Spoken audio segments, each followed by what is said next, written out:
लीजिए सुनिए। सूर्यकांत त्रिपाठी निराला की लिखी कहानी हिरनी, मेरी यानी समीर गोस्वामी की आवाज में। कृष्णा की बाढ़ बह चुकी है। सुतीक्ष्ण, रक्तलिप्त, अदृश्य दांतों का लाल जिह्व योजनों तक क्रूर भीषण मुख फैलाकर प्राणसुरा पीती हुई मृत्यु तांडव कर रही है। सहस्त्रों गृह शून्य, क्षुधा क्लिष्ट, निस्व जीवित कंकाल साक्षात प्रेतों से इधर उधर घूम रहे हैं। आर्तनाद, चीत्कार, करुणानुरोधों में सेनापति अकाल की पुनः पुनः शंख ध्वनि हो रही है। इसी समय सजीव शांति की प्रतिमा से एक निर्वास बालिका शून्य मना दो शवों के बीच खड़ी हुई चिदंबर को देख पड़ी। ये तुम्हारे कौन हैं? शवों की ओर इंगित कर वहां की भाषा में चिदंबर ने पूछा। बालिका आश्चर्य की तन्मय दृष्टि से शवों को कुछ देर देखती रहकर शून्य भाव से अज्ञात मनुष्य की ओर देखने लगी। चिदंबर ने अपनी तरफ से पूछा, ये तुम्हारे माँ बाप हैं? बालिका की आंखें सजल हो आईं।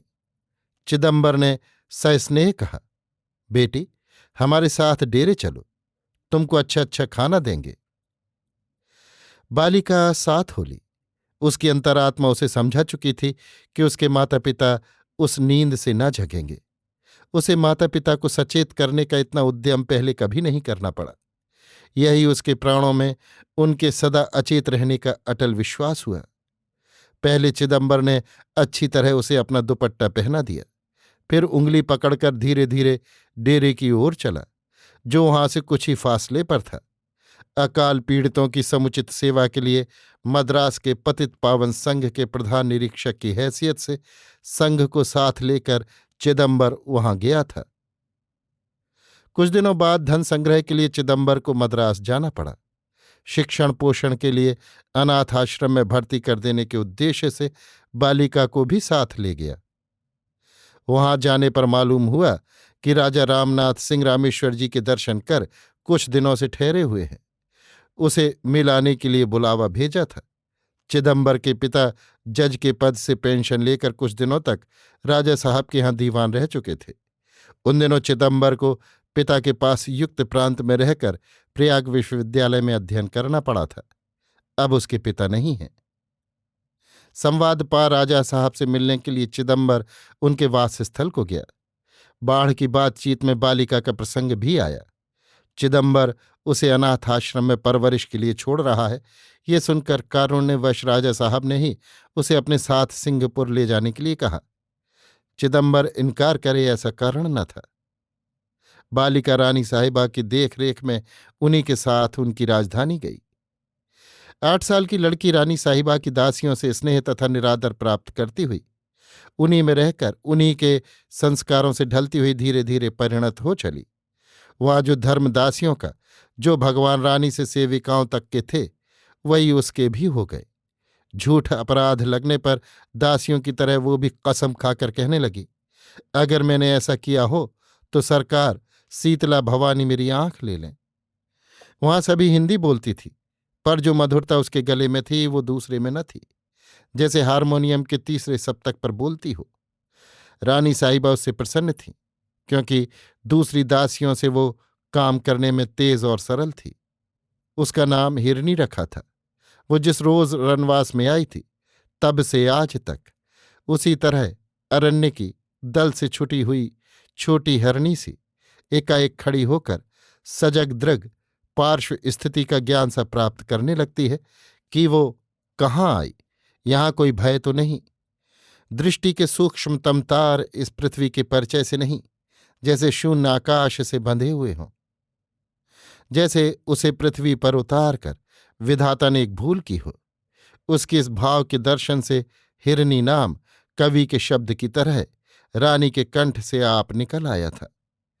वही हिरनी अब जीवन के रूपोज्ज्वल वसंत में कली की तरह मधु सुरभि से भरकर चतुर्दिक सूचना सी दे रही है कि प्रकृति की दृष्टि में अमीर और गरीब वाला क्षुद्र भेदभाव नहीं, वो सभी की आंखों को एक दिन यौवन की ज्योत्सना से स्निग्ध कर देती है। किरणों के जल से भरकर जीवन में एक ही प्रकार की लहरें उठाती हुई परिचय के प्रिय पथ पर बहा ले जाती हैं। जो सबसे बड़ी है, जिसके भीतर ही बड़े और छोटे की नाप में भ्रम है, वो स्वयं कभी छोटे और बड़े का निर्णय नहीं करती। उसकी दृष्टि में सभी बराबर हैं, क्योंकि सब उसी के हैं। उसी ने हिरनी में एक आशा, एक अज्ञात सुख की आकांक्षा भी भर दी, जिससे दृष्टि में मद, मद में नशा, नशे में संसार की विजय की निश्चल भावना मनुष्य को स्त्री के प्रणय के लिए खींचती रहती है। इसी समय इंग्लैंड से शिक्षा प्राप्त कर राजकुमार घर लौटे थे और 2-3 बार हिरनी को बुला चुके थे। रानी दूसरी दासियों से ये समाचार पाकर हिरनी का विवाह कर देने की सोचने लगी।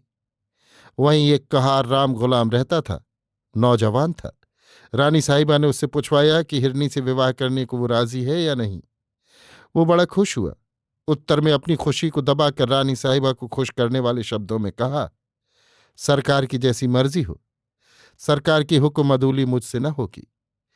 विवाह में घर वालों की राय न थी। राम गुलाम बागी हो गया।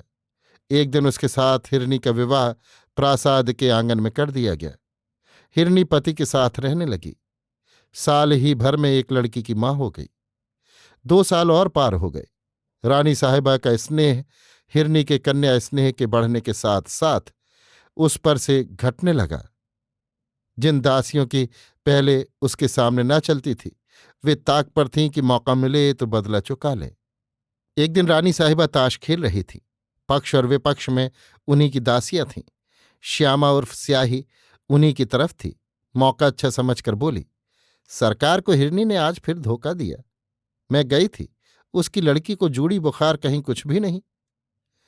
लड़की की बीमारी के कारण हिरनी 2 दिन की छुट्टी ले गई थी।